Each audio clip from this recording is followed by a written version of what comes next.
तो head gear जिंदगी, स्वागत है आप सभी को दीक्षा क्लासेस स्टडी के इस यूट्यूब चैनल पे। जो आपके लिए हमेशा से कार्यरत है और आगे भी इसी प्रकार से कार्यरत रहेंगे। संस्कृत का हम लगातार 50 MBBI सब्जेक्टिव क्वेश्चन की तैयारी कर रहे थे, जिसमें हम आपको 20 नंबर क्वेश्चन तक यानी ये क्वेश्चन तक हम चर्चा कर लिए थे। ठीक है, आज हम 21 नंबर क्वेश्चन से चर्चा करेंगे। इससे पहले का वीडियो नहीं देखे तो डिस्क्रिप्शन में लिंक मिल जाएगा या चैनल पर विजिट कर देख सकते हैं। तो चलिए 21 नंबर क्वेश्चन को आज हम देख लेते हैं। आइए 21 नंबर क्वेश्चन। 21 नंबर क्वेश्चन कह रहा है, कर्ण के अभिवादन करने पे इंद्र ने उसे क्या आशीर्वाद दे दिया। यानी कर्ण के अभिवादन करने पे इंद्र ने उसे क्या आशीर्वाद दिया था। इस प्रश्न से को काफी बार एग्जाम में पूछा गया, काफी बार यह प्रश्न पूछा गया कि कर्ण के अभिवादन करने पे इंद्र ने उसे आशीर्वाद में क्या कहा। आइए इसका आंसर में क्या है। कर्ण के अभिवादन करने पे इंद्र ने उन्हें हिमालय और समुद्र की तरह यशस्वी होने का आशीर्वाद दिया। क्या किया उन्होंने, देखिए कर्ण जब क्या कहते हैं यानी अभिवादन किए किसका, इंद्र का, तो उन्होंने इंद्र के उसका आशीर्वाद में क्या कहते हैं कि तुम हिमालय और समुद्र की तरह यशस्वसनीय होने का आशीर्वाद, यानी यशस्वसनीय कहने का मतलब वह रहो इसी प्रकार से, जिस प्रकार से हिमालय पर्वत है, जिस प्रकार से समुद्र रहते उस प्रकार से तुम यशस्वसनीय रहो।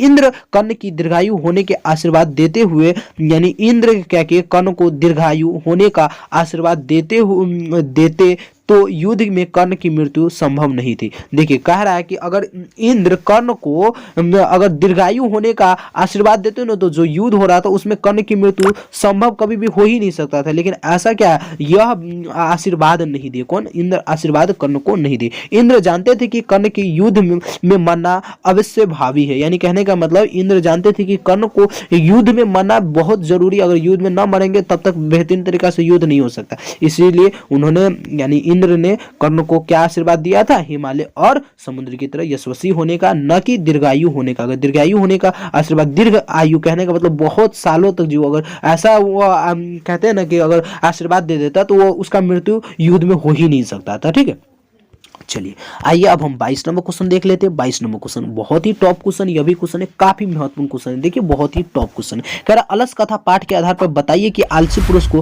किसने और क्यों निकाला। यह क्वेश्चन एकदम टॉप क्वेश्चन है, बहुत ही टॉप क्वेश्चन है, काफी बार एग्जाम में पूछा गया क्वेश्चन है। कह रहा अलस कथा पाठ के आधार पर बताइए कि आलसी पुरुषों को किसने और क्यों बाहर निकाला। आंसर में लिखेंगे आलसी पुरुष को राजपुरुषों द्वारा महामंत्री वीरेश्वर के कहने पर निकाला गया। यानी आलसी पुरुषों को राजपुरुषों द्वारा महामंत्री वीरेश्वर के कहने पर क्या किया गया, निकाला गया, क्योंकि आग लगने पर भी वे नहीं भागते थे। यानी देखिए आग जब लगाया गया ना, एक क्या कहते हैं एक मंडल था उसमें लगाया गया, फिर भी वो जो आलसी व्यक्ति थे वो भाग ही नहीं रहते। तो राजपुरुष यानी आलसी यानी जो भी राजपुरुषों थे वो महामंत्री के आदेश पे उसको आग से भी निकाला। और उसके बाद लिख देंगे वे नहीं भागते थे और ना ही बुझाने की कोशिश करते थे, जो हम ये आलसी लोग थे। यानी आलसी इतने आलसी थे, जो बताइए उस घर में आग लग गया, वो समझ नहीं पा रहे कि हम भी जल जाएंगे, लेकिन वो न बुझाने की कोशिश करते थे और न वहां से भागने की कोशिश करते थे। अधिक परस्पर वार्तालाप में बेसुध थे। ठीक है, यह बहुत ही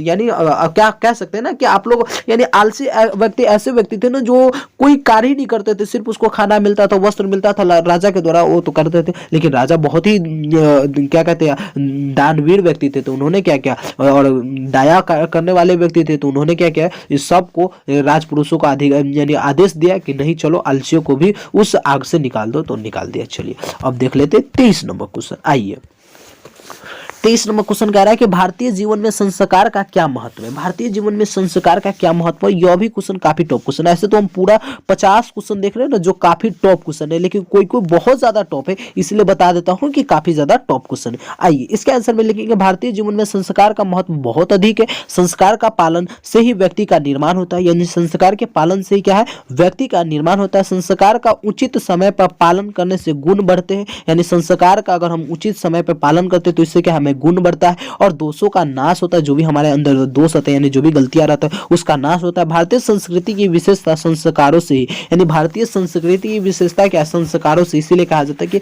अच्छे संस्कार बहुत जरूरी है अगर जीवन में बेहतर बनना है। ठीक है, कितनों पढ़ लीजिए, बहुत बड़े अफसर भी बन जाइए, और आपके पास संस्कार न है ना तो भारत में उसे अनपढ़ ही कहा जाता है। ठीक है, तो संस्कार सबसे महत्वपूर्ण है। और संस्कार किससे मिलता है, तो माता पिता, आपके माता पिता से मिलता है, आपके गुरु से मिलता है। इसीलिए कहा जाता है कि संस्कार जिसके अंदर जैसा रहता है वैसा ही वो कार्य करता है। तो हमें हमेशा बेहतर संस्कार लेना चाहिए। ठीक है, वक्त वक्त पे जिस प्रकार से हमें संस्कार की जरूरत पड़े उस प्रकार के हमें संस्कार ग्रहण करना चाहिए। आइए 24 नंबर क्वेश्चन।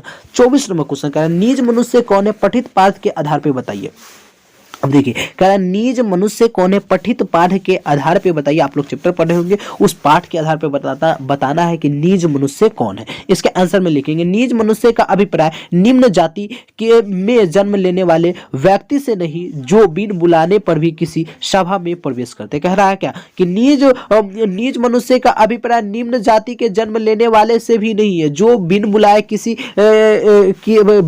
भी किसी के सभा में प्रवेश करते, बिना पूछे हुए बहुत कुछ बोलता है, नहीं विश्वास करने में भी बहुत विश्वास रखता है पर भी बहुत विश्वास करता है, ऐसे पुरुष नीच किस श्रेणी में आते। कहने का मतलब देखा नीच, अगर नीच मनुष्य कहना तो हम लोग क्या समझ जाते हैं निम्न जाति। नहीं, निम्न जाति कहने का मतलब नहीं, ये निम्न जाति से अभिप्राय नहीं रखता है। इसका कहने के बाद नीच मनुष्य हम किसे कहेंगे, जो कहीं पे उसको बुलाया ना जाए और फिर भी वो चला जाए, कहीं पे उसको प्रवेश करने का अधिकार ना दिया गया प्रवेश कर दे, कोई चीज पर विश्वास करना नहीं चाहिए लेकिन उस पर भी फिर विश्वास कर ले, तो ऐसे व्यक्ति को हम क्या कहेंगे, नीच पुरुष कहेंगे। ठीक है, आइए अब हम देख लेते हैं 25 नंबर क्वेश्चन, इस वीडियो का लास्ट क्वेश्चन है। 25 नंबर क्वेश्चन कह रहा है कर्ण की विशेषताओं का वर्णन कीजिए। कर्ण की विशेषताओं का वर्णन करने बहुत ही अच्छा सा क्वेश्चन है। इसके आंसर में कर्ण कुंती का पुत्र था। कभी कभी पूछे कुंती का पुत्र कौन था, तो कर्ण था। उन्हें बचपन से ही कवच और कुंडल प्राप्त है, यानी कर्ण को बचपन से ही कवच और कुंडल प्राप्त है। इसके आंसर में लिखेंगे वह दानवीर व्यक्ति थे। कर्ण जो थे वह दानवीर व्यक्ति थे। उन्होंने इंद्र को दान में कवच और